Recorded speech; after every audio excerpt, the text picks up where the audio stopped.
Ya, pemirsa, Terminal Pulau Gebang, Jakarta Timur mulai mengurangi jumlah armada mudik seiring dengan pemberlakuan pembatasan sosial berskala besar di berbagai daerah. Jumlah armada bus yang dikurangi adalah tujuan Jakarta, Madura, Surabaya, dan beberapa rute wilayah Jawa Tengah. Pihak terminal juga mengatur jarak duduk antar penumpang sesuai dengan aturan PSBB. Sebelumnya, pemerintah melarang warga untuk mudik ke kampung halaman. Ini guna mengurangi angka penyebaran COVID-19 ke sejumlah daerah.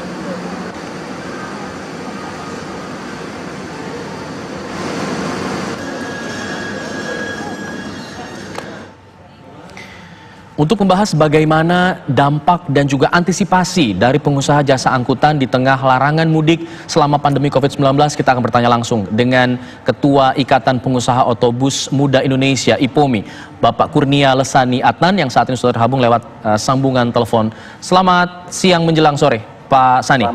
Selamat siang, Mas Alfat. Salam sehat Indonesia. Ya, salam sehat juga. Mudah-mudahan tetap sehat juga ya, Pak Sani ya. Insya Allah, alhamdulillah sampai hari ini masih sehat. Alhamdulillah. Ya, Pak Sani, mungkin bisa memberikan responnya dari para pengusaha bus ini dengan adanya larangan mudik yang diterapkan oleh pemerintah. Apakah saat ini bus juga masih akan tetap beroperasi nantinya atau seperti apa? Ya, jadi kalau melihat yang sampai hari ini ya, sampai saat kita live ini, larangan itu kan baru statement dari Pak Presiden. Betul. Jadi belum ada keputusan menteri atau peraturan menteri atau apa yang secara dasar hukumnya yang untuk menyetop kami. Namun yang kami sedikit agak bingung, Polri sudah menindaklanjuti dengan melakukan penyekatan dan segala macam. Nah, ini kan tentu yang harus diketahui itu kan adalah Jakarta ini kan bukan hanya start dan finishnya tujuan penumpang, namun kan daerah lintasan juga.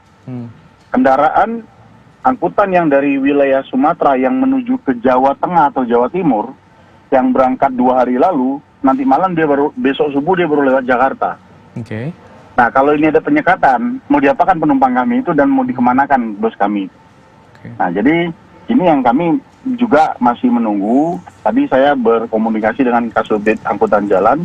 Beliau menyatakan masih baru mau rapat tadi sekitar jam 2.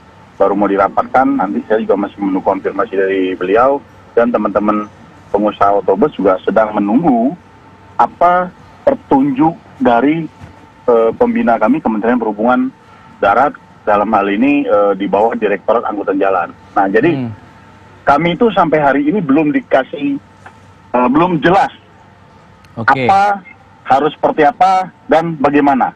Oke, artinya ini yang kami masih tunggu. Dengan ketidakjelasan aturan yang belum diterima oleh pihak pengusaha otobus ini, apakah ini artinya untuk besok operasinya masih tetap disiapkan juga, meskipun sudah ada perintah dari Presiden Joko Widodo?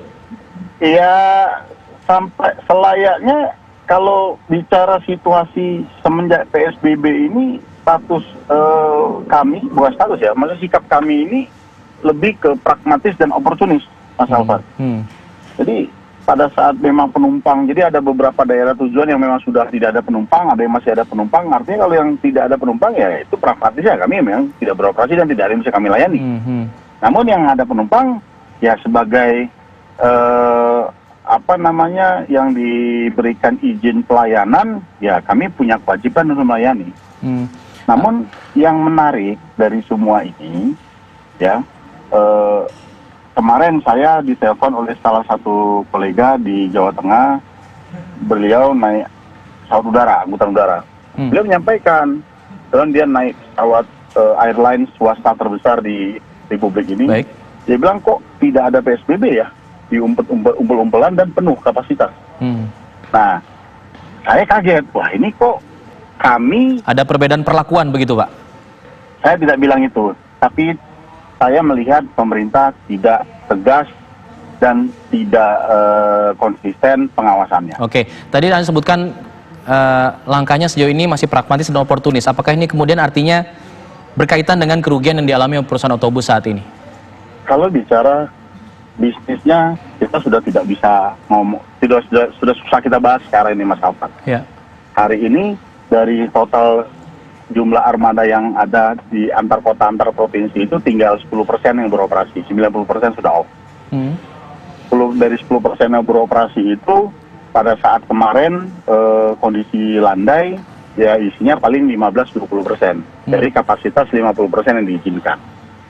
Nah dari situ pun kami yang saya bilang mana tujuannya itu tidak semuanya masih ada orang. Artinya harusnya sudah semakin landai. Nah, dengan ada statement Bapak Presiden kemarin, hari ini sedikit ada kejutan. Naik volume, tapi itu juga tidak menambah persentase dari 10% yang tinggal yang beroperasi itu. Jadi dari 10% yang beroperasi ini load faktornya aja naik mencapai ke 100% dari 50% ya ditentukan.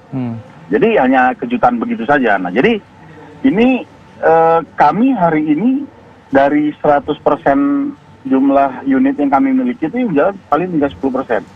Ini lebih dramatis lagi teman-teman angkutan tidak dalam trayek, yaitu bus pariwisata. Teman-teman tidak dalam trayek bus pariwisata itu dari bulan Februari akhir mereka sudah stop 100%. Nah, ini kalau bicara hitungan bisnisnya, kalau kita bicara rugi dan secara angka, ya udah di angka 90% ini kerugian kita. Namun 10% yang jalan ini juga bukan tidak ada margin yang signifikan juga. Artinya hanya untuk konsumsi mobil ini jalan, tidak menutup modal juga Pak dengan keausan spare part, keausan segala macam itu nanti akhirnya juga akan menggerus cash flow yang ada. Nah, cash flow yang kami punya hari ini kan kami untuk bertahan karena perintah dari pemerintah melalui PLT Menhub, Bapak Menko untuk jangan ada PHK.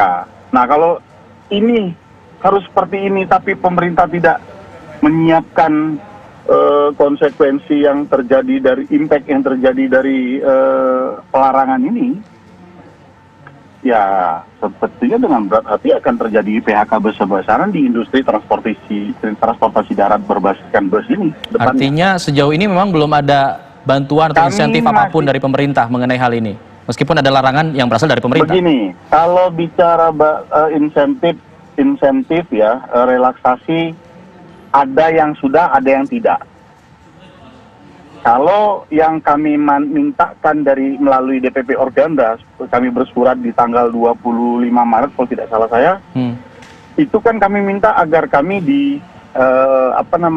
dibebaskan dari kewajiban cicilan yang perbankan dan non perbankan, lembaga pembiayaan lah. Gunanya cash flow yang ada untuk kami bertahan, kan gitu.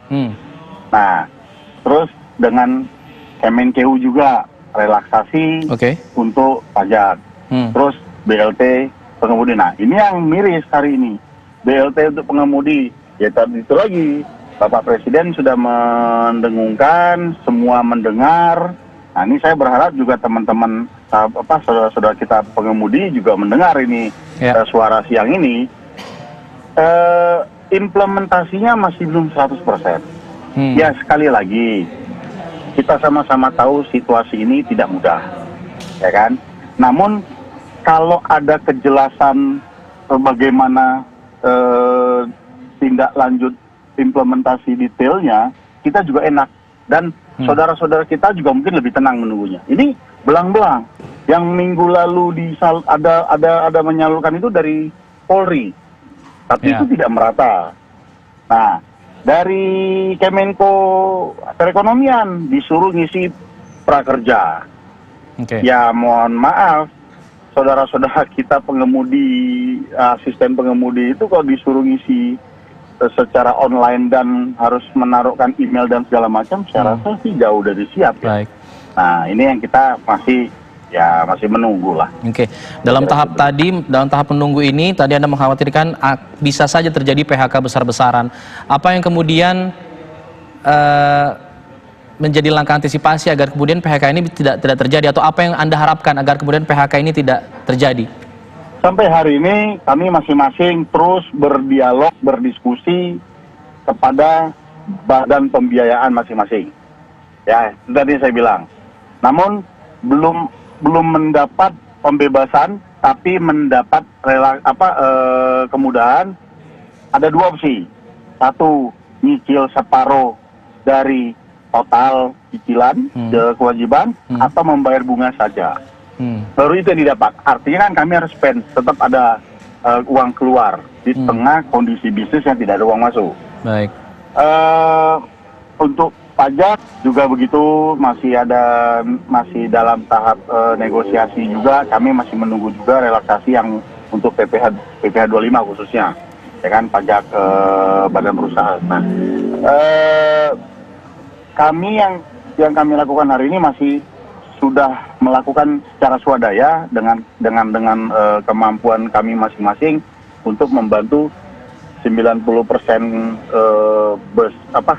awak yang ada, 90% armada yang tidak beroperasi ini, awaknya kita berikan bantuan sembako. Oke. Dan kami masih memberikan, ya katakanlah insentif seperti uang makan lah, uang grounded mereka. Nah, ini balik lagi, kami kan juga kemampuannya juga terbatas gitu loh. Betul. Nah, ini yang kami sangat berharap dan menunggu sikap dari pemerintah untuk mengcover kebijakan-kebijakan yang dibikin oleh pemerintah. Itu. Ya, tentunya kita berharap ada kebijakan konkret begitu ya yang dikeluarkan oleh pemerintah. Tapi kalau kita bicara masalah jumlah dari awak tadi yang disebutkan dari 90% awak moda transportasi bus ini, kalau dijumlahkan yang bisa saya terdampak PHK ini ada berapa orang? Dari bidang-bidang apa saja? Mas Alfat, jumlah awak kendaraan umum di Indonesia, se-Indonesia ini kurang lebih 1,3 juta orang. Ya, itu dari angkutan kota, ya taksi, angkot dan segala macam, AKAP, AKDP, kendaraan bus pariwisata, semualah yang ada angkutan umum yang berizin dan plat kuning. Itu yang terdata oleh DPP Organda ya. Nah, dari 1,3 juta ini, ya, ini pekerjanya loh ya. Sekarang 90%-nya sudah off. Ya, kira-kira aja berapa jumlah saudara kita yang sudah mulai yang tidak ada pemasukan ini. Nah, ini yang saya bilang tadi, kami apapun yang terjadi menaati aturan yang dikeluarkan oleh pemerintah, itu adalah kewajiban kami untuk mentaati dan sepakat kebijakan dan aturan yang dibikin oleh pemerintah. Namun pemerintah juga mohon konsekuensinya diakomodir, kan begitu. Jadi, dan itu sebenarnya juga sudah diatur di Undang-Undang Nomor 6 Tahun 2018 kan ada. Jadi yang menjadi dampak dan segala macam. Jadi sebenarnya kami menunggu itu saja. Baik, terima kasih Pak Kurnia Lesani Adnan selaku Ketua IPOMI. Kita harapkan ada jalan keluar terbaik untuk teman-teman perusahaan otobus dan juga awak-awak angkutan semuanya.